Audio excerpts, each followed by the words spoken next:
En définitive, ces images, ces tableaux sont issus d'une exposition qui a eu lieu aux archives départementales en 1998 pour le 150e anniversaire de l'abolition de l'esclavage. À cette occasion, les archives départementales avaient fait venir des objets, enfin des documents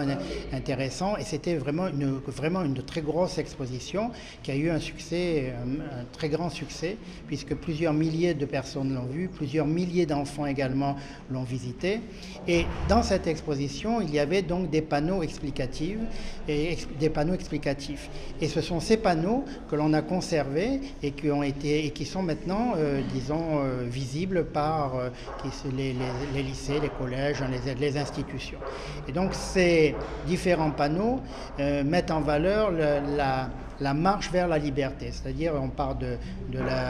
l'habitation, donc du système esclavagiste, et l'on va vers une évolution, enfin la première abolition déjà le rétablissement, une évolution également de la législation de l'esclavage, et on va vers également la liberté, c'est-à-dire 1848, et puis ensuite les conséquences de cette liberté sur la population avec l'évolution de la société guadeloupéenne. Donc c'est une exposition qui est très très importante et qui fait le point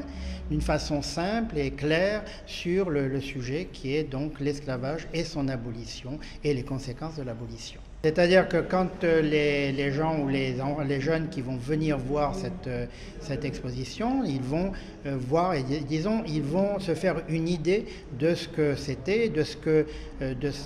qu'a été, disons, la lutte pour, la liberté, et puis pour la liberté, disons, les conséquences et la construction de la société guadeloupéenne.